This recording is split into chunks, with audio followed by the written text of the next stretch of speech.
Bom dia, meu nome é Jaderson Barbosa, coordenador do Programa Encaminhar Ação Cidadã, PEAC UFES, em nome da Associação FSA Esporte e Cultura, em nome do PEAC, realizadores do evento Conhecimento Solidário, iniciamos mais um dia, mais uma manhã de muito conhecimento aqui nas nossas lives solidárias. Sempre relembrar que agradecemos muitíssimo ao Batalhão da Polícia Militar de Feira de Santana. Agradecemos à imprensa local e nacional que tem dado uma contribuição muito grande de divulgação do evento e na contrapartida que mais pessoas possam tanto adquirir conhecimento como poder também realizar a doação de recursos financeiros para que possamos ajudar as famílias mais carentes aqui da cidade de Feira de Santana e também a possibilidade de adquirir máscaras de proteção para atuar nesse momento tão difícil que nós estamos vivendo no Brasil. Então, reforçamos que é importante, neste momento, vocês entenderem também um apelo, chamado, para que possamos fazer as doações na conta da Caixa Econômica Federal, que está aqui no Instagram da FSA, está também no Instagram do PEAC e do FUTCOM, né, que são as instituições que estão envolvidas diretamente. Então, se vocês puderem, façam as doações. Nós arrecadamos já um valor, mas ainda está muito abaixo daquilo que nós esperávamos. E a gente quer sair dessa jornada de 2 semanas desse evento com uma possibilidade maior de arrecadação e de contribuição. E prestaremos conta, sem dúvida nenhuma, de tudo que foi arrecadado. Inclusive agradecer à Polícia Militar de Feira de Santana, que tem sido um parceiro grande aí desde o primeiro momento, se colocando à disposição para ajudar na distribuição, junto com a gente decidindo quais as instituições que precisam, e isso tem sido uma ajuda muito legal. Agradecer aos 11 palestrantes envolvidos, né? Muita gente boa, muita gente que tem muito para oferecer a nível de conhecimento, com experiências teóricas vivenciais significativas. E aí eu quero que vocês também não percam essa oportunidade. Inclusive, quem por algum motivo não pôde assistir às nossas lives, no canal Futebol Competente do YouTube, a gente está baixando essas lives lá, né? Já tem inclusive a primeira aula do professor Alcides e vamos colocar as outras, porque a dinâmica está grande, mas a gente vai atualizar tudo direitinho. Então vamos daqui a pouquinho chamar o professor João Batista Freire, que estará conosco nessa live às 10 da manhã, e à tarde o professor Pablo Juan Greco. Você que está chegando agora, um bom dia para vocês. Pega o aviãozinho aí, ó. Pega o aviãozinho, divulga, chama a galera, a sua comunidade, os professores, as pessoas que você tem contato, para que não percam esse momento ao vivo com o professor João Batista Freire. E é isso, tá bom? Vamos então para o nosso evento. Lembrando que hoje à tarde encerra com o Pablo Juan Greco a semana 1. E a semana 2 começa com o professor Isael Teodo. Então, professor com uma contribuição muito importante na área do futebol. E vai ser mais uma semana incrível, que começa a partir da quarta-feira da semana que vem, tá certo? Então, durante esse período todo, podem doar à vontade, gente, lógico, quem puder. Agradecer muitíssimo a equipe do Programa Encaminhar Ação Cidadã, agradecer ao Pedro, agradecer ao Eric, agradecer a Lisandra, agradecer ao Vitor, né, ao Índio, a turma aí que dá o staff, e aos professores Celestina Moedo e Maurício Silva. Vó de Maurício. Vamos lá. Vamos então fazer o contato aqui direto com o professor, saudar toda a comunidade, os professores, os amigos que estão aí na live, e vamos diretamente para o nosso evento com o professor João Batista, tentar a conexão. Sabemos de todas as limitações que existem de conexão nesse momento tão complexo e a adaptação, né, tecnológica que todos nós estamos envolvidos, mas a gente vai tendo essa paciência, esse movimento solidário e de cooperação. Divulga, gente, divulga, porque não tenho dúvida nenhuma que vai ser mais um grande encontro. Estamos aqui já em vídeo, vamos testar o áudio, recebendo o professor João Batista Freire, no qual já damos um bom dia, um grande abraço virtual e um teste aí da nossa comunicação. Ver se você está me ouvindo bem, professor, e se está me vendo também. Bom dia, professor João Batista, seja muito bem-vindo ao Conhecimento Solidário. Bom dia, Wanderson. Eu também preciso que você me dê um retorno para saber se o som está bom, se você está ouvindo bem. Muito obrigado pelo convite. E bom dia a todos que estão participando dessa transmissão. E vamos aí, né, passar uma hora de acolhimento, uma hora de aconchego, uma hora de solidariedade, né, para que a gente possa, com criatividade, superar essa crise que estamos vivendo, né? Então, tudo bem aí? Ouvimos, eu particularmente te ouvi muitíssimo bem, a turma que está aí no Instagram pode ir dando feedback, né, que vocês fazem parte desse contexto. Como o professor falou, é uma acolhida, um momento de integração, então vocês também sintam-se parte do processo. Eu vou trazer um pouco só para a questão mais organizacional, informando a todos como é que funciona. Dificilmente a gente vai conseguir interagir com todas as perguntas, até porque a gente tem um prazo que a gente tem cumprido ou tentado cumprir. É lógico que às vezes há um desejo da gente avançar e não tem problema nenhum, mas o Instagram ele tem um limite de 1 hora para a live, mas se cair a gente e tiver conclusão ainda de pensamento, a gente também não vai se furtar disso, não. Vamos aproveitar o professor João Batista aí, dentro da disponibilidade dele, das possibilidades deste momento.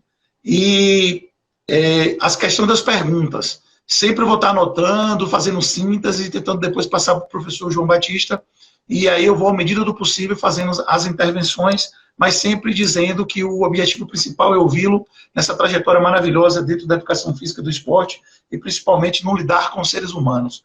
Professor, peço licença para, antes de começarmos oficialmente a live,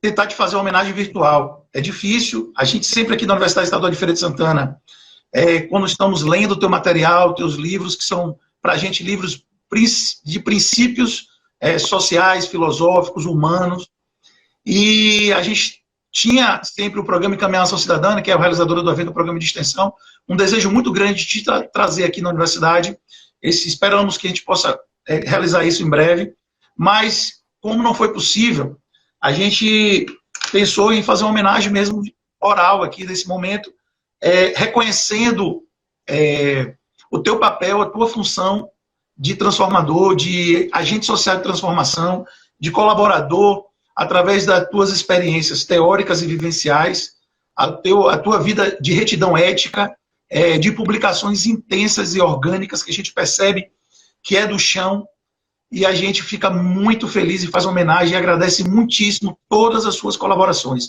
Muito obrigado, professor. Inclusive, esta colaboração de estar aqui conosco no amanhã, nesse momento tão difícil, o senhor tirando um tempo aí para poder fazer isso com a gente. Esses livros, né, que são referências, alguns deles, tem outros, Educação com Prática Corporal, futebol, a Pedagogia do Futebol, Entre o Riso e o Choro, e que são referências e que as pessoas que são do chão da escola, do chão da quadra de aula, do chão de barro, eles leem, se identificam, se representam, sem dúvida nenhuma, uma pessoa que para a nossa área é referência. Ou seja, fiz várias lives, pessoas que são estudiosos, cientistas, e falando o tempo todo da tua contribuição na formação deles. Então, é uma homenagem do programa Encaminhação Cidadã, um agradecimento por tudo que o senhor tem feito e vai fazer ainda muito na nossa área. Então, oficialmente, vamos dar início ao nosso tema, que vai ser mediado aqui por mim, Jaderson Barbosa, e tem o professor João Batista Freire, professor aposentado da Unicamp, consultor do Instituto Esporte e Educação, e primeiro ponto, o nosso tema, né, é com a bola nos pés ou nas mãos, e bons professores a gente muda um país. É a temática que a gente convidou o professor João Batista para estar falando nessa manhã, e a gente vai estar aqui neste momento agora, passando a palavra para ele, e mais uma vez agradecendo. Bom dia, professor, fique à vontade, o espaço é seu. Muito obrigado, Wanderson.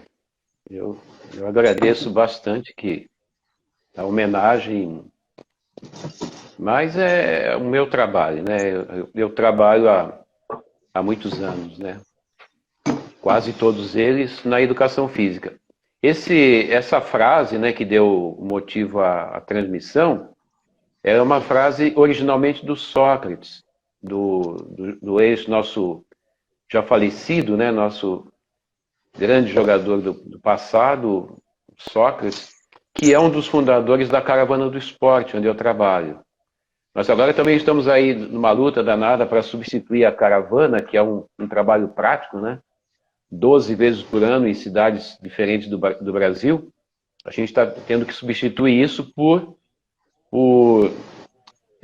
algo virtual. A gente está criando cursos à distância, mas o Sócrates uma vez disse isso, né?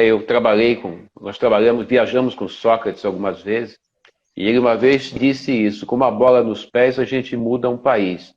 E eu resolvi acrescentar alguma coisa a isso. Eu disse: com uma bola nos pés e bons professores e professoras, né? Porque não basta ter a bola nos pés. E sobre a gente ter um tempo limitado para falar aqui, eu tenho um vício. Eu devo ter mais vícios, mas um bem identificado, que é o vício de dar aulas. Eu gosto de dar aula. Hoje, por exemplo, eu tenho 3 transmissões ao vivo. Então, eu nem posso ficar mais de 1 hora aqui, porque eu tenho outra às 2 e outra às 4 da tarde. Então, a gente pode repetir isso. Eu sei que isso está dentro de um projeto, né? Mas, enquanto perdurar a pandemia, eu imagino que o Wanderson e seus alunos estão aí se comunicando diariamente, né? Então, me chamem, é só o Wanderson me avisar, te marca a hora, a gente entra de novo, e de novo, e de novo, quantas vezes vocês julgarem necessário. Eu tenho 71 anos, né, de idade. Quase todos os dias eu faço a minha atividade física aqui na minha casa, porque eu não estou saindo de casa, mas eu corro aí 30 minutos, faço exercícios, posto algumas coisas aqui no Instagram para ajudar as pessoas.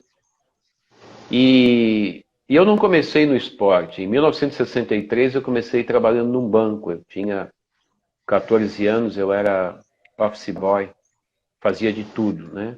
E durante 8 anos eu fiquei trabalhando em escritório, me formei em contabilidade, fui trabalhar em escritório de contabilidade, aí fui estudar administração de empresas, virei contador de uma empresa, de uma indústria. E depois de trabalhar algum tempo na indústria, eu, cansado desse tipo de vida mais burocrática, eu entrei na Faculdade de Educação Física. Isso foi em 1971. Então, de 63 até 2020, são 57 anos de trabalho. Desses 57 anos de trabalho, 49 são na educação física. Eu fiz de tudo na educação física, né? Dei aula de tudo quanto foi coisa, de tudo quanto foi jeito. Em 76 comecei a trabalhar na universidade, foi na Universidade de São Paulo, né, na USP. Depois fui para a Universidade Federal da Paraíba. E aí de lá fui para a Unicamp, onde me aposentei. E continuei trabalhando, não parei nem um dia de trabalhar, inclusive dei aula muitos anos depois de me aposentar, na Universidade do Estado de Santa Catarina, o estado onde eu moro, né? Eu moro em Florianópolis atualmente. Depois saí de lá e fiquei trabalhando com a Ana Moser e outros colegas no Instituto Esporte e Educação e também na Universidade do Futebol, com o professor João Paulo Medina, né? Então, trabalho na Universidade do Futebol e trabalho no Instituto Esporte e Educação, viajo o Brasil todo dando aula, e escrevo um monte, e publico, tenho um blog, tenho um canal no YouTube com o meu nome, onde tem, acho que mais de 100 vídeos, né? E todos os dias, até que termine a pandemia, eu chamo as pessoas no encontro às 4 da tarde no Facebook. E por que esse tema de hoje aqui eu vou falar algum tempo, depois eu paro para poder conversar com as pessoas, para poder responder perguntas dentro dos meus limites de conhecimento, né? E esse tema é porque eu sou muito ligado não só à escola, não só à pedagogia da educação física, mas ao futebol. E o futebol, para mim, é uma inspiração para a pedagogia, para a metodologia, né? E por que o Sócrates falou isso? Com a bola nos pés a gente muda um país, e porque eu repliquei acrescentando com uma bola nos pés e bons professores a gente muda um país. É porque o caso do futebol no Brasil é um dos casos que mais me chama a atenção. É um dos casos mais carentes de estudos. E é uma amostra também de que nós bobeamos em educação física. A gente tem na mão uma coisa espetacular, que é o caso do futebol. Recentemente eu assisti, está passando aí na Netflix, um trecho da história do futebol inglês, chama-se The English Game. É o momento na Inglaterra em que o futebol deixou de ser só da aristocracia, só dos ricos. Eles instituíram uma norma muito interessante quando ele era só amador. E esse amadorismo perdurou no Comitê Olímpico por décadas, né? Uma das regras básicas do futebol inglês só podia praticar futebol, só podia jogar futebol nas ligas deles, quem fosse amador. Isso fazia com que os mais pobres não pudessem disputar jogos de futebol. E isso criou uma reserva de prática só para os aristocratas. Porque quem é que podia jogar futebol? Quem tinha dinheiro suficiente, né, para poder tirar um tempo de folga para treinar e jogar. Os trabalhadores, os pobres, não podiam fazer isso. Mas lá pelo ano 1870, por aí, algumas equipes começaram a disfarçar profissionais. Contratavam para suas empresas e os jogadores trabalhando nas empresas, eles fingiam que trabalhavam na verdade, mas eles treinavam e os times começaram a ficar muito fortes. E foi uma guerra, até que, sei lá pelo ano 1880 e poucos, instituiu-se o profissionalismo no futebol. Nos outros esportes, eles continuaram sendo uma reserva, uma exclusividade dos aristocratas, dos ricos, né? E aqueles que eram pegos como profissionais marrons, eles eram expulsos das participações, né? Das participações em Olimpíadas e nas confederações. E esse futebol aristocrata desse jeito chegou ao Brasil no final do século XIX, chegou pelas mãos de aristocratas, de gente da classe média alta, dos ricos, né? Charles Miller e outros mais. E ele veio para o Brasil e passou a ser praticado só nos clubes de elite. Por exemplo, no Rio de Janeiro, Fluminense, Botafogo, Flamengo, eram clubes de elite. O primeiro clube que não era de elite foi o Bangu, que era o clube de uma fábrica de tecelagem, né? Em São Paulo também, clubes de elite, né? Palestra, o Corinthians, São Paulo e tal. Então, só que quando os mais pobres conheceram esse esporte, conheceram porque viam treinos, porque ouviam falar, né? Por algumas pessoas que conseguiam ir a algum jogo e contavam para as pessoas dos bairros mais pobres. Quando as pessoas souberam disso, os pobres, né, os trabalhadores, as crianças souberam disso, isso causou um enorme interesse. E eles passaram a ter um problema. Ou seja, o povo pobre do Brasil passou a ter um problema. O povo pobre do Brasil sempre foi muito subestimado, né? As pessoas mais pobres, pessoas dos morros, das favelas, elas são consideradas pessoas incapazes de resolver problemas complexos. De forma que quem tem que resolver os problemas para elas são aqueles mais privilegiados. Então, sob a tutela dos mais poderosos, sob a tutela dos mais cultos, dos mais ricos, esse povo é tocado de alguma maneira, né? A cultura mais elaborada não deve estar ao alcance desse povo. Esse povo tem mais que trabalhar, ser mão de obra, né?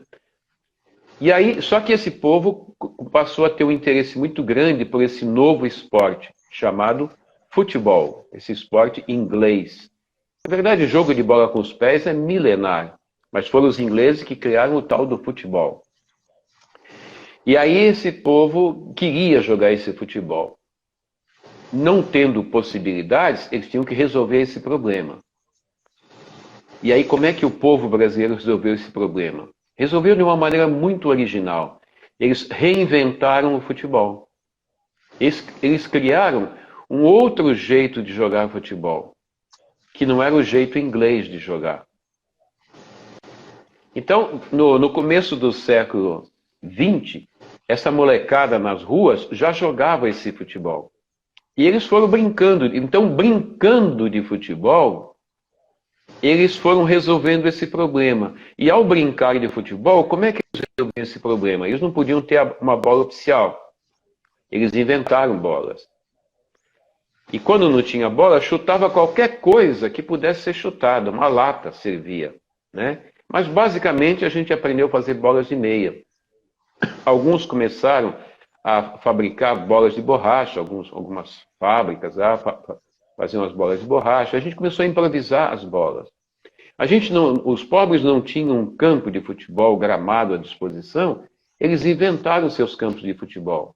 Eu mesmo fui um menino formado no futebol, que joguei bola em qualquer lugar onde pudesse rolar uma bola ou uma coisa chutável. Eu joguei bola na pequena área de cimento da casinha onde eu morava. Eu chutei bola num largo que tinha no final da minha rua, que era um lugar de terra, de pedra. Eu chutei bola no pátio da escola onde eu estudei, quando menino, que era um lugar de terra e pedra. Eu chutei bola nos campinhos de várzea, quando sobrava um tempo para a gente descia o morro e ia até os campinhos de várzea, né?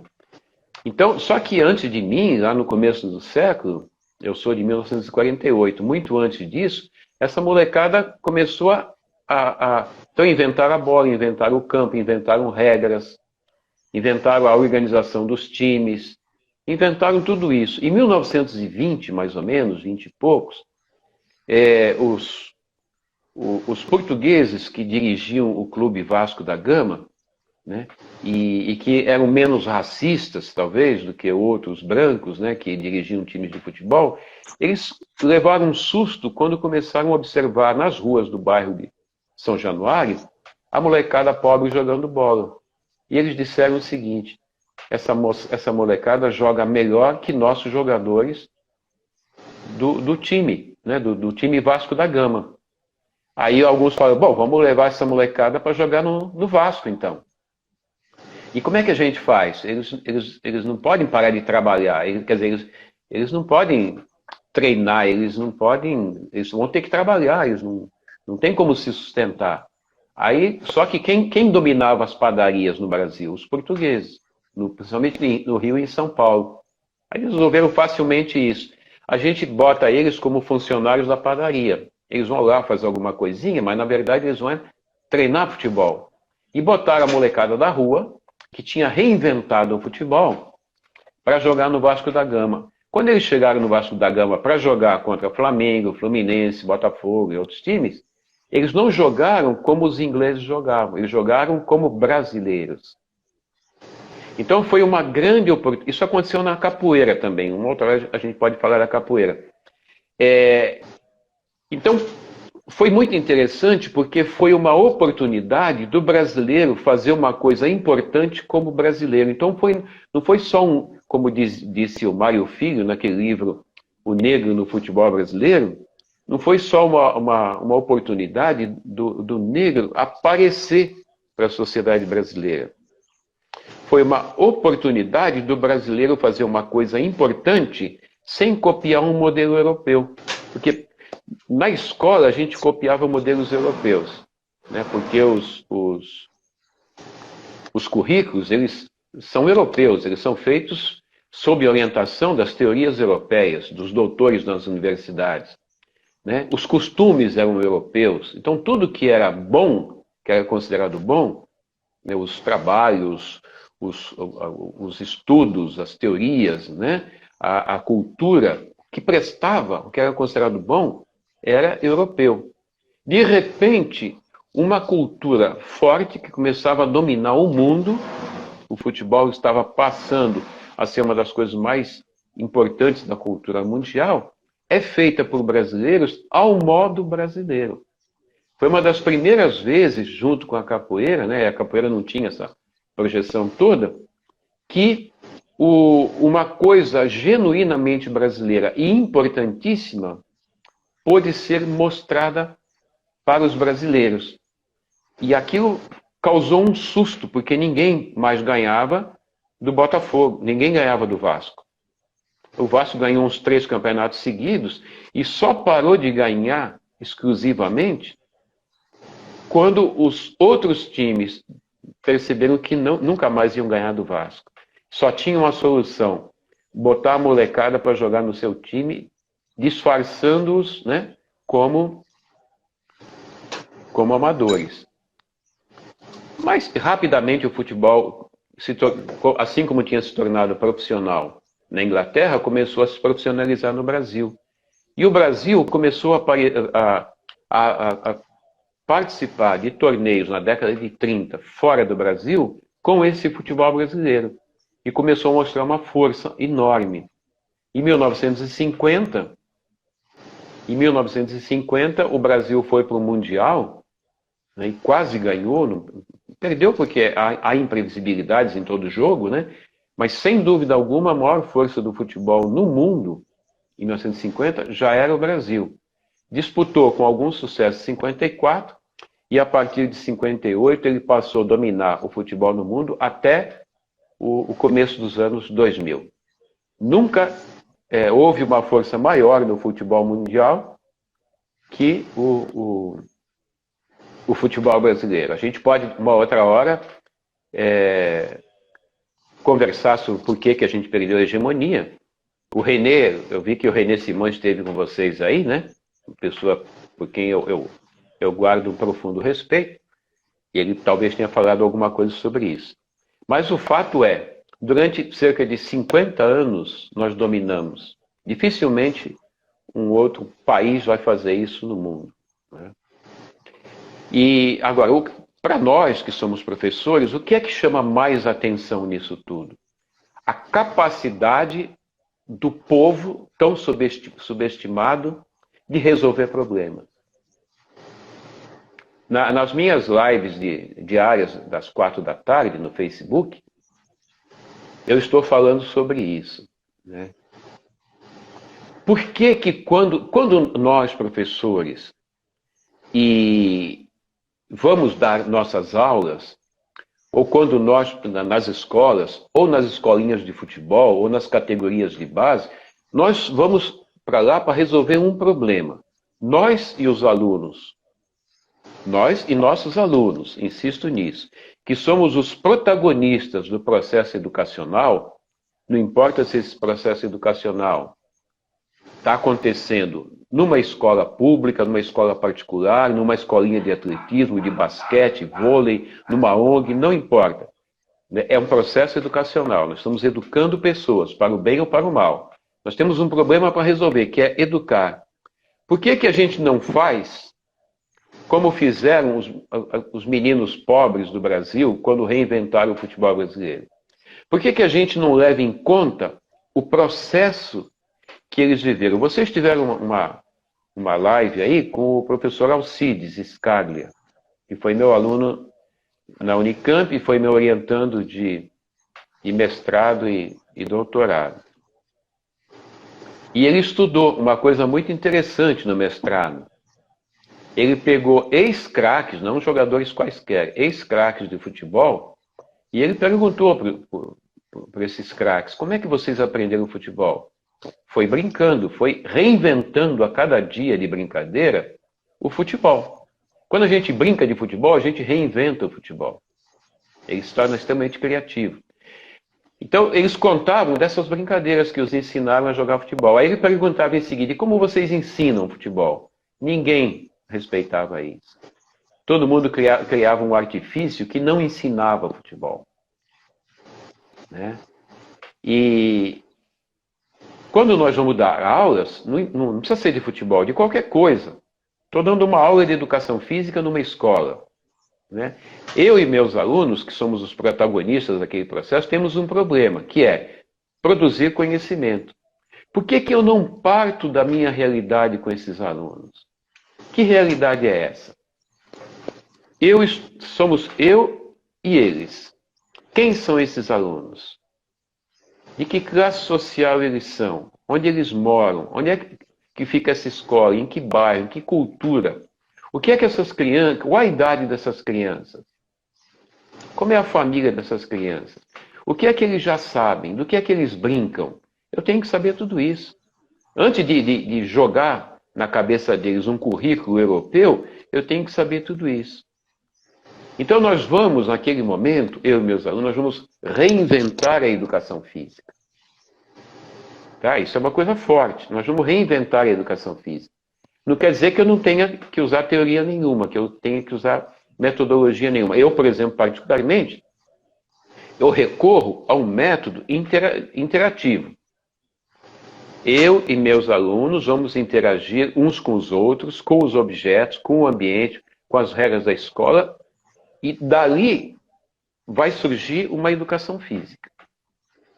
A educação física do ano passado não vai ser a desse ano. A educação física da escola A não vai ser o dessa escola B. Primeira aula, eu vou querer que eles brinquem à vontade para eu vê-los brincando. Além de eu conhecer os pais, a família, o bairro, a escola, etc., etc., o país onde eu vivo, né, eu vou vê-los brincando, vou vê-los jogando. Aí eu vou conhecê-los também na prática.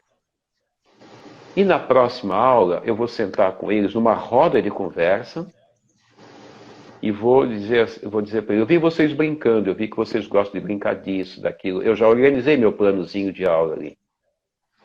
Eu vi que vocês gostam muito de bola. Do que é que vocês gostariam de brincar hoje? Já estou esperando eles falarem que querem brincar de bola, tanto meninos como meninas, ou bola disso ou bola daquilo.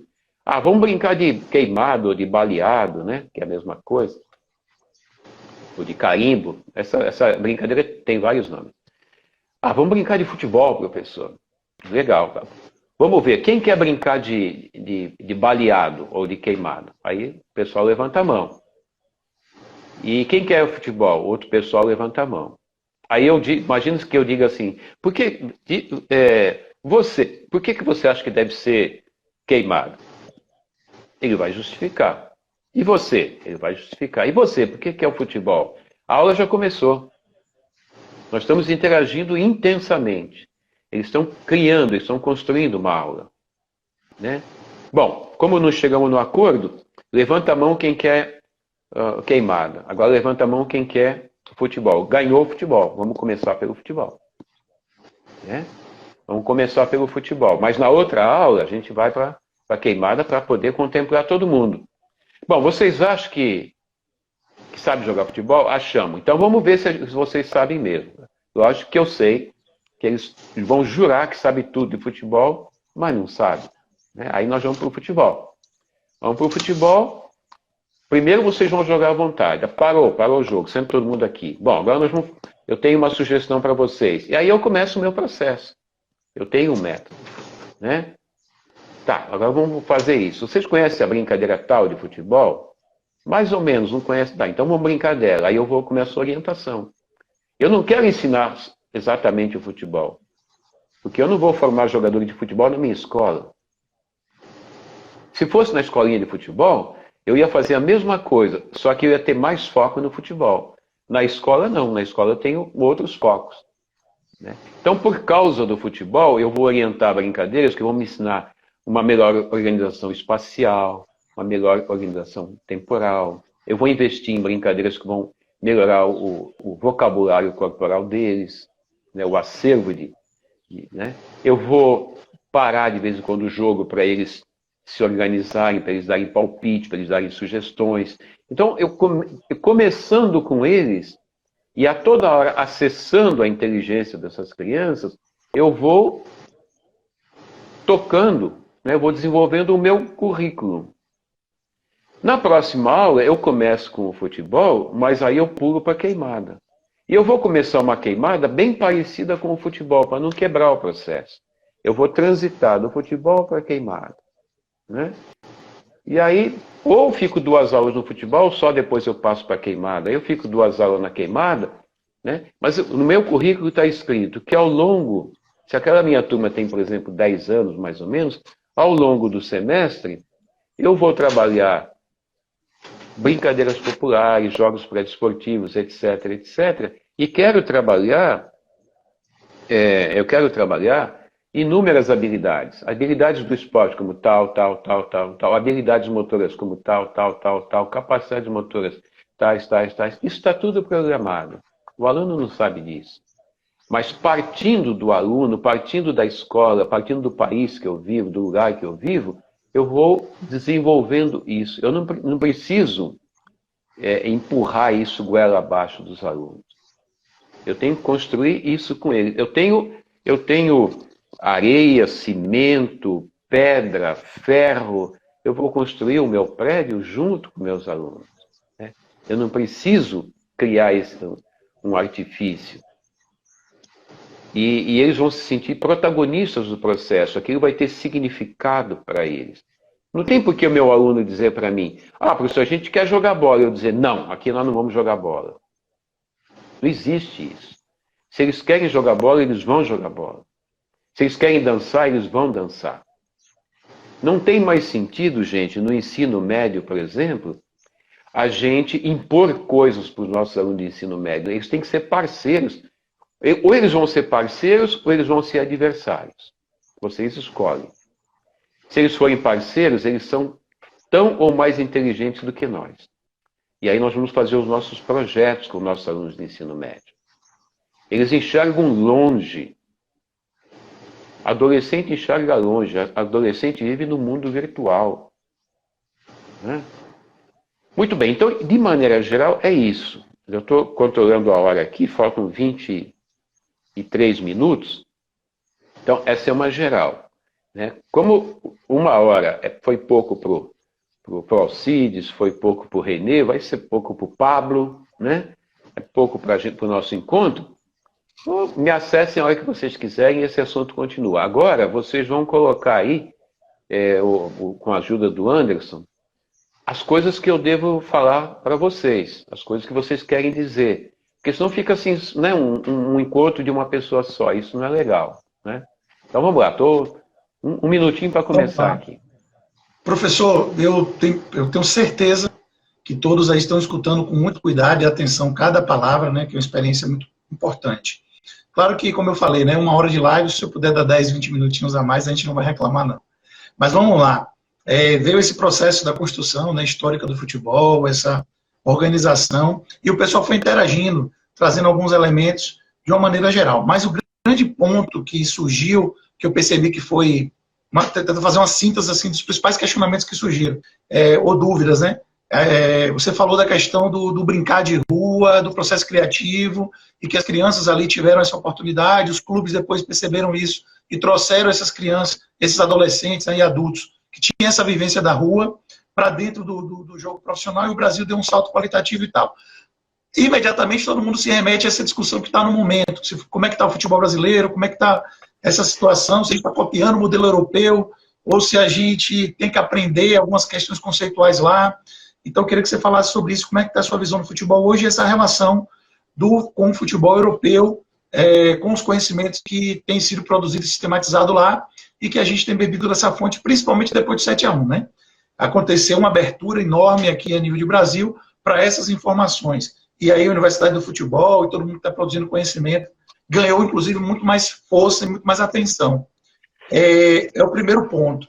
O segundo ponto é essa relação que você traz da educação física escolar, e a gente tem um problema que está posto, e as pessoas colocaram isso aí, que é a questão do eurocentrismo, que já está no nosso currículo enraizado há muito tempo, e essa questão da BNCC, a Base Nacional Curricular. Você traz algumas questões de currículo, de possibilidade de conduzir os conteúdos das aulas de educação física, mas é um outro ponto também que eu gostaria que, lógico, dentro do tempo possível, a gente pudesse dialogar aqui sobre essa questão da Europa, né, das influências, do que é o futebol hoje, como é que tem sido esse futebol moderno, e essa questão do currículo, eurocentrismo e Base Nacional Curricular. E para você, uma vez eu vi, professor, nas suas postagens no Facebook, há muito tempo isso, mas você falou assim, para a educação física, para mim, é esporte e jogo. Isso causa muito diálogo, né? Mas é uma questão também que a gente fica aí curioso e sua experiência sobre esse assunto é muito importante para a gente. Veja o que é possível aí o senhor trazer sobre essas questões. Foram as perguntas. Na verdade, eu disse que os conteúdos da educação física, para mim, são o exercício e o jogo. Foi isso que eu disse. E exercício. Eu disse que os conteúdos básicos da educação física são o exercício corporal, o exercício físico e o jogo. Agora, eu não tenho autoridade para analisar o futebol profissional. O meu trabalho com o futebol profissional, ele é bastante limitado. É limitado ao meu contato com a Universidade do Futebol, né, por causa do meu amigo professor Medina, que é uma espécie de guru hoje aí de vários técnicos do futebol brasileiro, e pela minha relação frequente com o pessoal do Clube Atlético Paranaense, principalmente o pessoal das equipes de base, né, que é o Eduardo Barros, o Leandro, são as pessoas que cuidam ali do futebol de base. E com a minha relação com um técnico que eu julgo inteligentíssimo, competentíssimo, que é o Fernando Diniz. Uma relação de amizade, mais do que uma relação técnica.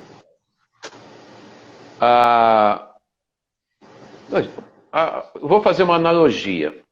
Imagine que eu estivesse fazendo essa transmissão, dando essa aula, tentando ser como o Jaderson e não tentando ser como o João. De repente, eu vi uma transmissão do Jaderson e eu gostei muito. Falei, daqui para frente eu quero falar que nem o Jaderson. Eu quero ter o conhecimento, transmitir conhecimento como o Jaderson transmite. Ia ser uma porcaria, né? Porque eu não sou, eu só posso fazer o melhor de mim sendo João. E quanto mais João eu for, melhor eu posso ser. É a mesma coisa no futebol. Quanto mais europeu eu tentar ser, pior eu jogarei.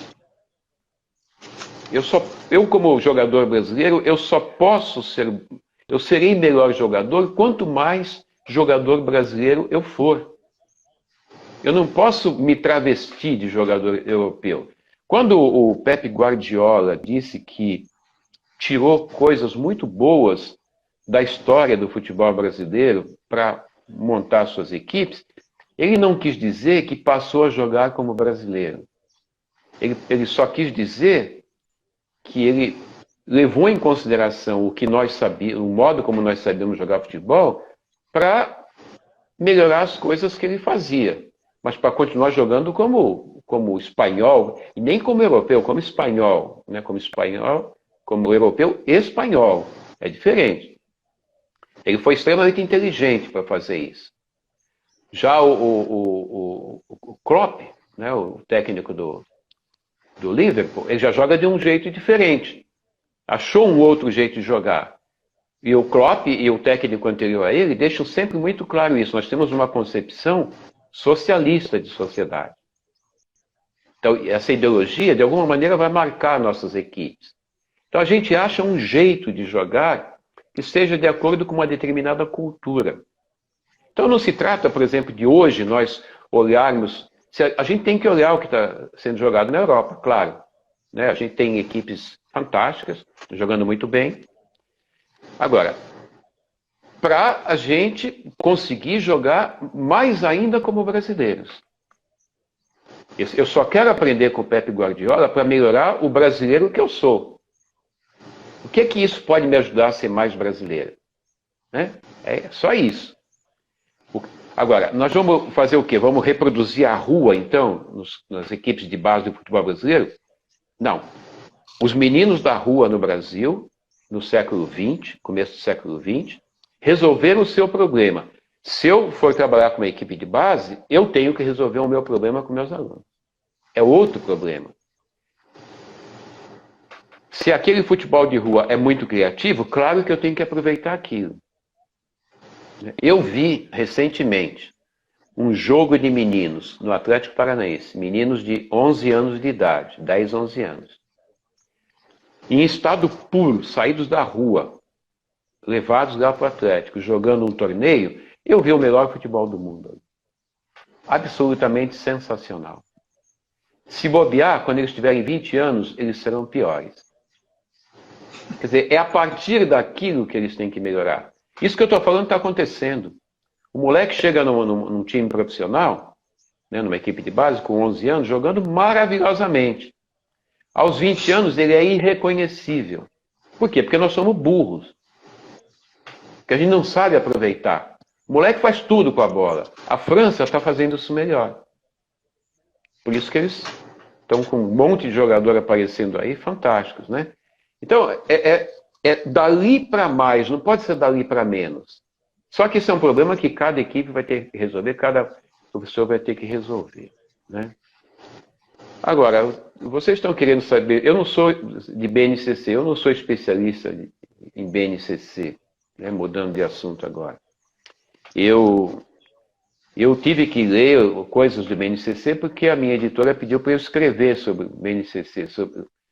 Eles queriam literatura a partir do BNCC. Eu acho um avanço comparativamente com propostas anteriores. Mas alguém está achando que porque teve um BNCC que teve alguma qualidade, o governo atual está aplicando isso? Está incentivando isso? Nem se fala nisso.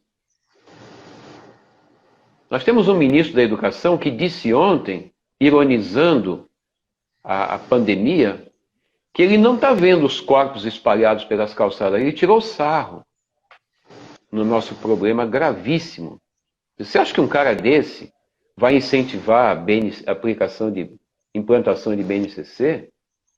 Quer dizer, BNCC, diante do que a gente está vivendo, é uma coisa para o futuro. É futurista. Atualmente nós estamos pregando a educação da Idade Média. Governamentalmente falando, nós estamos pregando a educação da Idade Média. O que a gente quer é inquisição, é obscurantismo. Mas porque o BNCC, ele era um avanço em relação aos governos anteriores. Em relação ao que a gente está vendo atualmente, é ficção científica. Né? É ficção científica. Se atualmente várias secretarias não podem falar de gênero, então o BNCC é ficção científica. Então o BNCC é uma proposta avançada comparativamente a coisas anteriores, porque, por exemplo, destaca muito a ideia de criança e de adolescente, né? E prega muito a questão da ludicidade. Isso é um grande avanço. Mas não rompe, não é nada revolucionário. Não prega, por exemplo, a quebra da atual arquitetura das escolas. Os alunos no BNCC, no sistema público de ensino e na maioria das escolas particulares, continuarão tendo que aprender coisas numa sala retangular, fechada, carteiras escolares, carteiras essas que têm um espaço de movimentação de meio metro quadrado. Isso é medieval e continuará sendo assim. Portanto, o BNCC não é nada revolucionário. Ele propõe algumas mudanças boas. Né? Revolução, para mim, é tirar da sala de aula. Revolução, para mim, é abrir o espaço, se for dentro da sala. Revolução, para mim, é o aluno se tornar protagonista do sistema de ensino. Revolução, para mim, é nós perseguirmos valores como liberdade, como democracia, como saúde, sociedade, meio ambiente. Revolução, para mim, é tornar protagonista da escola as matérias da vida, como saúde, como sociedade, como meio ambiente, como motricidade, corporeidade. Né? Isso é revolucionário. Revolução, para mim, é ter a coragem de tornar as disciplinas tradicionais, como matemática, português, geografia, história, química, física, coadjuvantes do sistema. Revolucionário para mim é ensinar a viver com essas matérias da vida. Eu vou ensinar a viver ensinando matemática. A matemática tem que ganhar um sentido.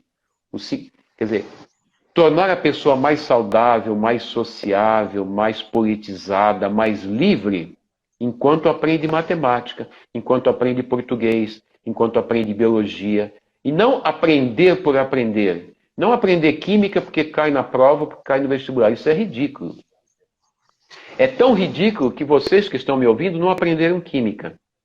É tão ridículo que vocês que estão me ouvindo não aprenderam matemática. É tão ridículo que vocês passaram 12 anos de escolaridade para aprender português, todo dia sentado naquela cadeira e não aprenderam português. Não é isso? Vocês têm um enorme prazer ao ler Dom Quixote? Vocês têm um enorme prazer ao ler Guimarães Rosa? Pois eu posso lhes garantir que dá um enorme prazer se a gente aprender português bem. Por quê? Porque o português da escola de vocês era para puni-los, era para cair na prova, porque caía no Enem, caía no vestibular. Português é muito rico para ser reduzido a isso. É porque o português não esteve a serviço de vocês, não esteve a serviço da vida. Ele não foi significado para vocês. Ele não tinha significado, entendeu? Então, é por isso que o BNCC não é revolucionário. Né? Jander, você tinha falado de uma outra questão, mas eu falei de duas aí. Você respondeu as duas. Você respondeu as duas, que é a questão do eurocentrismo, da questão da Europa com o futebol brasileiro e a questão da BNCC. Na verdade, você foi além disso, né? Tocou questões extremamente importantes. E eu, pegando o seu gancho do seu comentário, só reforçar que tudo que você pregou agora em relação à educação, né, dos jovens, devemos ser educadores de almas, e essa revolução que você cita, de liberdade, protagonismo, democracia, saúde, meio ambiente, tudo isso a gente pode também fazer uma transposição de pensamento e por esporte. Tudo que o senhor trouxe até agora, de momento, é isso. Quando você fala do processo criativo, da escuta aos alunos, né, passa por tudo isso. Então, na verdade, a gente precisa romper o que está posto hoje, os fatores limitantes hoje na nossa educação bancária, que Paulo Freire tanto questionado, tão criticado atualmente, pregou de uma maneira revolucionária, assim. Talvez seria um processo revolucionário. Infelizmente, estamos, sem dúvida nenhuma, com governantes que não compreendem o que é ser educador de alma. Professor, estamos chegando aí para o momento da live, de encerramento, mas, assim, gostaria que você falasse um pouco sobre o momento que nós estamos vivendo. Nós não estamos numa bolha, né? Estamos aqui dialogando, lógico, usando a tecnologia. Essa transição digital vai acontecer. É outra situação que a gente precisa ter cuidado também, para não se tornar ela produtivista, mas que ela seja a favor do processo de formação. Tem muita gente utilizando a tecnologia e somos gratos pela oportunidade que estamos tendo e espero que as pessoas sigam o seu Facebook, porque eu sigo, e sempre ter esses encontros, são maravilhosos, você fala com muito mais tranquilidade e tempo. Mas eu acho que deixou sementes importantes aqui, inquietações interessantes, mas eu queria que você fizesse suas considerações, ficasse livre também para falar sobre qualquer outra coisa. Se por acaso cair, professor, a gente volta, sem problema nenhum. O momento ainda é algo que você ainda não colocou, gostaria de colocar, fique muito à vontade também. Eu vi que aqui na sala tem várias pessoas do futebol. Eu vi que tem gente de trabalho de base aí do Vitória. E uma curiosidade é que esse assunto que eu estou discutindo com vocês, eu discuto muito com várias pessoas. Duas delas são pessoas do futebol profissional. Uma delas é o professor Medina, né, da Universidade de Futebol, e eu converso esses temas todos com o Fernando Diniz do futebol. É uma das pessoas que eu conheço no Brasil que tem capacidade de interagir com esse tipo de assunto. O dia que esse moço tiver a oportunidade de passar pelo menos um ano numa equipe, ele muda o futebol brasileiro. O problema é que no futebol brasileiro ninguém consegue ficar 3 meses. Ele vai ficar um pouco mais por causa da pandemia. Mas se ele Então, hoje ele está super badalado. Se ele perder 3 jogos, ele leva porrada de tudo quanto é jeito. Aí já querem mandar ele embora. Esse é um dos crimes do futebol brasileiro. Né? Agora, sobre o momento que a gente está vivendo, né, sobre a pandemia, eu vejo o lado ruim e o lado bom dessa crise. Eu aguardo crises. Eu gosto das crises. Claro que essa crise é uma crise que pode, por exemplo, é uma crise, é uma ameaça, né? Nós estamos ameaçados por uma doença que pode nos matar. Eu tenho 71 anos, eu estou na faixa de risco. Eu sou o tipo da pessoa que, se pegar, pode morrer com isso, né? Então eu estou trabalhando todos os dias o máximo possível. Se eu morrer, tá guardado aí. Mas eu me cuido, quase todo dia eu corro, eu faço exercícios respiratórios, eu procuro manter meu sistema cardiorrespiratório em dia, né? Principalmente com trabalhos aeróbicos e exercícios respiratórios. Então tem esse lado ruim da ameaça, né? Mas tem lados interessantes. Por exemplo, será que nós vamos parar para pensar que boa parte da população mundial, ou seja, bilhões de pessoas, sofrem essas ameaças à vida sempre, independentemente de pandemia? Será que a gente para pensar que populações da África, do sertão nordestino, das favelas, das periferias das grandes cidades, né? Pessoas do mundo árabe em guerra, essas pessoas não sabem se vão estar vivas amanhã. No Rio de Janeiro, nas favelas, as pessoas não sabem se vão estar vivas amanhã. Pode morrer com uma bala perdida, né? Pode morrer nas mãos da polícia ou dos bandidos. Pode morrer de fome, de 1000 doenças. Nós temos eu tenho só uma doença me ameaçando, que é o Covid-19. Nas favelas brasileiras, as crianças têm meia dúzia de doenças permanentemente ameaçando a vida delas. Bilhões de pessoas estão ameaçadas o tempo todo e a gente nunca parou para discutir isso.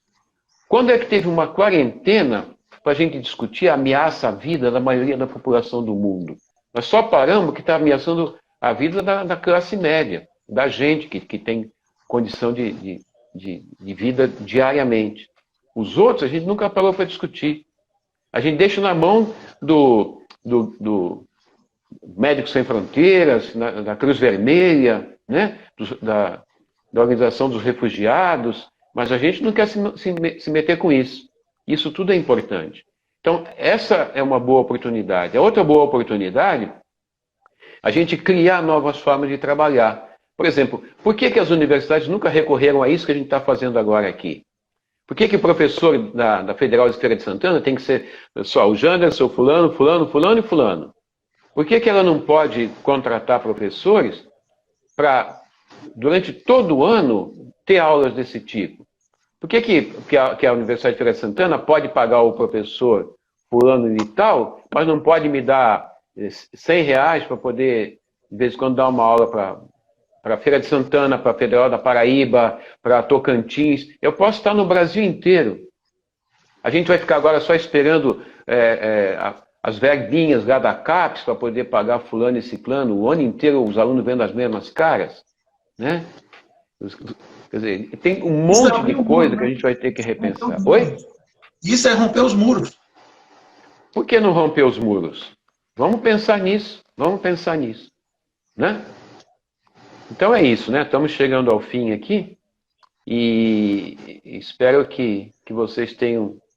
Eu aproveitei bastante, espero que vocês tenham aproveitado também. E agradeço o convite, né, e a honra de trabalhar com vocês. E eu conheço Feira de Santana, conheço direitinho. Desde quando eu era pequena, não era metrópole ainda. Conheço desde lá. E conheço muito a Bahia. Eu devo conhecer mais de 20 a 30 cidades da Bahia atualmente. Através das caravanas, né? Através das caravanas e de cursos, que dei por aí tudo, né? Mas a caravana já rodou a Bahia quase toda. Este ano, a primeira caravana ia ser na Bahia. A gente teve que suspender por causa da pandemia, mas a primeira ia ser na Bahia. Então, um abraço aí, gente. Muito obrigado. Professor, oficialmente estamos encerrando o nosso encontro.